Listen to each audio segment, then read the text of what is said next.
Ladies, gamers and gentlemen, welcome to BelleNOiR TV YouTube Starcraft 2 casts. We have another cast for you here today, and this time around it's going to be a PvT. Without further ado, let's introduce the players. Spawning in the top right location, it's going to be the red Protoss player going by the name POX. And his opponent is going to be the very well-known Terran player of Korean descent playing for Team Millennium. It's the blue Terran in the top left, Millennium's ForGG. It looks like these two guys have met on the European ladder quite some time ago, or at least a little while ago, depending on when you were watching this cast. And POX is a big fan of ForGG, apparently. That's what he said in the chat, but that's what they all say, isn't it? ForGG, a premier, WCS EU premier quality player, opening with a 12-12 over here, so probably will be getting a Reaper. Now Nimbus, it is a 4-player map. 1, 2, 3, 4 spawning locations. MMA most likely is going to scout with the SCV once the Reaper starts. It's going to scout one of the locations and then send the Reaper over to another one, so that he does not have to run around the entire map. The barracks are already waypointed towards this location, which kind of tells me that this SCV is going to be going down towards this side. And yes, we can see the waypoint over there on the mineral patch. So it is going down there to the bottom left. In the meantime, POX getting a Zealot, probably going to be expanding. Nimbus has an in-base expansion, so you can secure it quite easily. Very well, and the chances of engineering bay blocks are very, very low.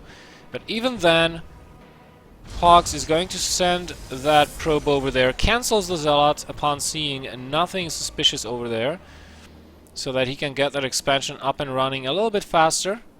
And afterwards, he's getting the mothership core, so a very standard opening here. ForGG, on the other hand, getting his expansion as well. Reactor onto the barracks. Now, I wonder if he's going to go for an MMA style of opening where he opens with 3 barracks, or is he going to go for a quick engineering bay with double barracks?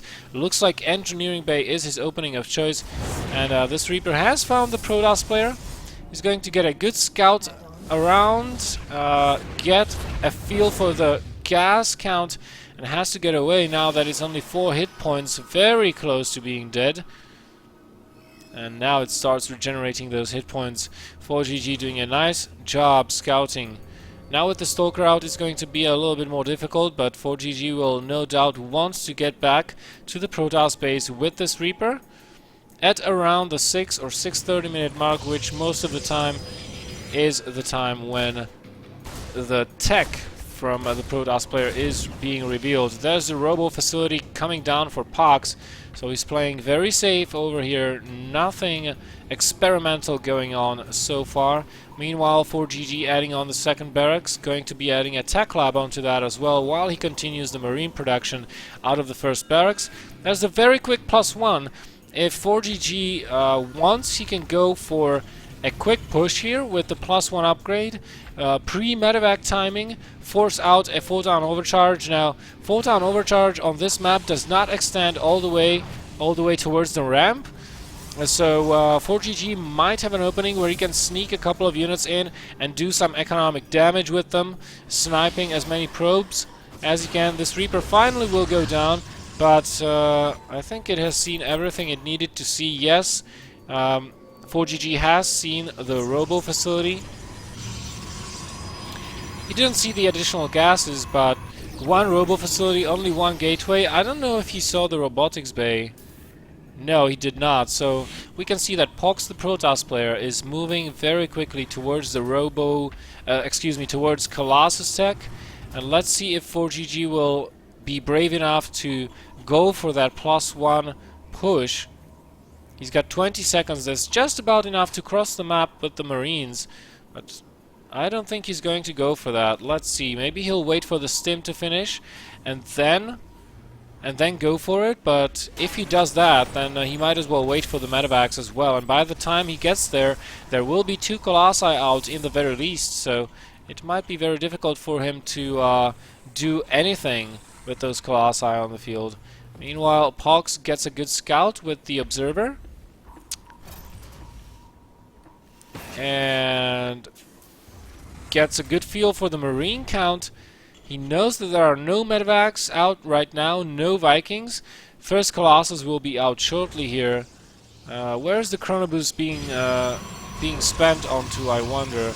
Oh wow, a Twilight and a Forge immediately afterwards. Whoa! And this off of 1 gateway, entirely greedy, I have to say. Entirely greedy. But, you know, POX, he probably knows this timing. He knows the medevacs will be starting just about now. So, the first push will not come sooner than the 10-minute mark. Coincides with the finishing of stim. He does have an observer over here. And he did skip a lot of sentries, I have to say. 3 Stalkers, not a single sentry out. And he should be adding on gateways right now. 2 additional gateways are being added on. Without the sentries, however, this is going to be a very difficult fight for him to take if if ForGG moves out. I don't know why I keep calling him MMA. What the hell is wrong with me? So double drop, seen by POX, of course. He does have that observer over here. So double drop heading on towards the south side. Luckily the watchtower is unoccupied. But look at POX, already moving units in position. I doubt that ForGG will be able to do much with this. Let's see. This is not a very good medevac bait, however. And POX just makes sure those medevacs don't unload in his natural base and moves away. Positions his units in between his bases. And now ForGG can load up the medevacs once again, because he has scanned the position of POX's army. He can try to boost in. No, POX's Stalkers in position once more. The north double drop has been spotted, and there are Colossi there. So far, very nice positional defense by POX. ForGG getting his 3rd base.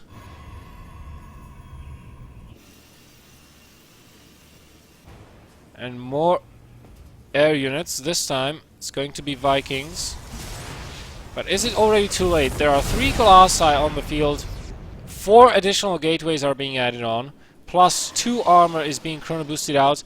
I wonder if we'll see charge or blink right now. We still don't have Temple Archives on the way, nor a 3rd base. And this is going to be quite the gateway count. 7 gateways on 2 bases. Is POX going for some kind of an all-in over here? Because he hasn't produced any probes for quite some time. 51 probes to 50 SCVs out on the field. ForGG pulling back. No blink for the... Oh, actually we do have blink. I completely missed that. So now it makes sense. A 7-gate Colossus Blink Stalker all in. And with the +1 armor, reinforcing this with Zealots will be very effective for the Protoss army, as Zealots can withstand quite a bit of punishment. But still, no sentries without force fields. This is not as effective, but a little bit easier to micromanage in the fight. Let's see what weapons will be coming in from the Protoss. 4th Colossus just now popped and will be making its way over to the battlefield. And here comes POX. Takes a poke at Millennium's ForGG. ForGG maintaining defensive posture. Not wanting to be dragged into a battle that he may not be able to win. Scans, sees the 2 pylons, might get a Colossus for free. And probably will. There he goes down. But POX has bypassed the entire army of ForGG, and he can now take out the space. He does have a mothership core as well, so he can take out the command center and recall if he wants to. Look at ForGG's army, 100 supply to 88. Oh, he does take down the mothership core. Very unfortunate there for POX. Mothership Core dying before he could have recalled, and ForGG, this was the crucial moment in the game where ForGG held the attack. He's not out of the woods yet, but with the number of Vikings that are continuously climbing, odds are beginning to look better and better here for ForGG as time goes on. Another huge sim, huge concave here for ForGG as he moves into the Protoss army.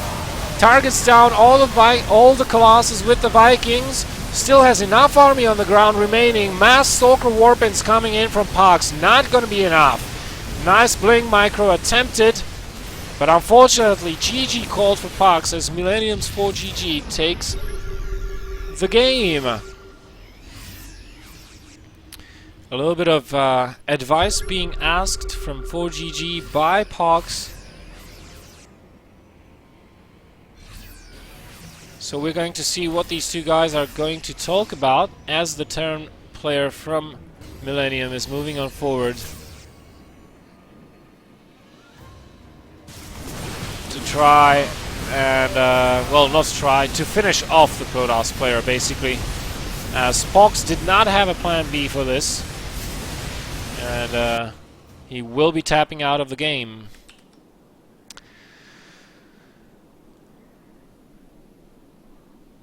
Ladies, gamers and gentlemen, thank you very much for watching. Hopefully you have enjoyed this game, and if you enjoy the casts, please don't forget to like, share or subscribe to the channel for more content in the future. Thanks for watching, guys. See you next time, and just remember to stay safe, have fun and enjoy the game. BelleNOiR out.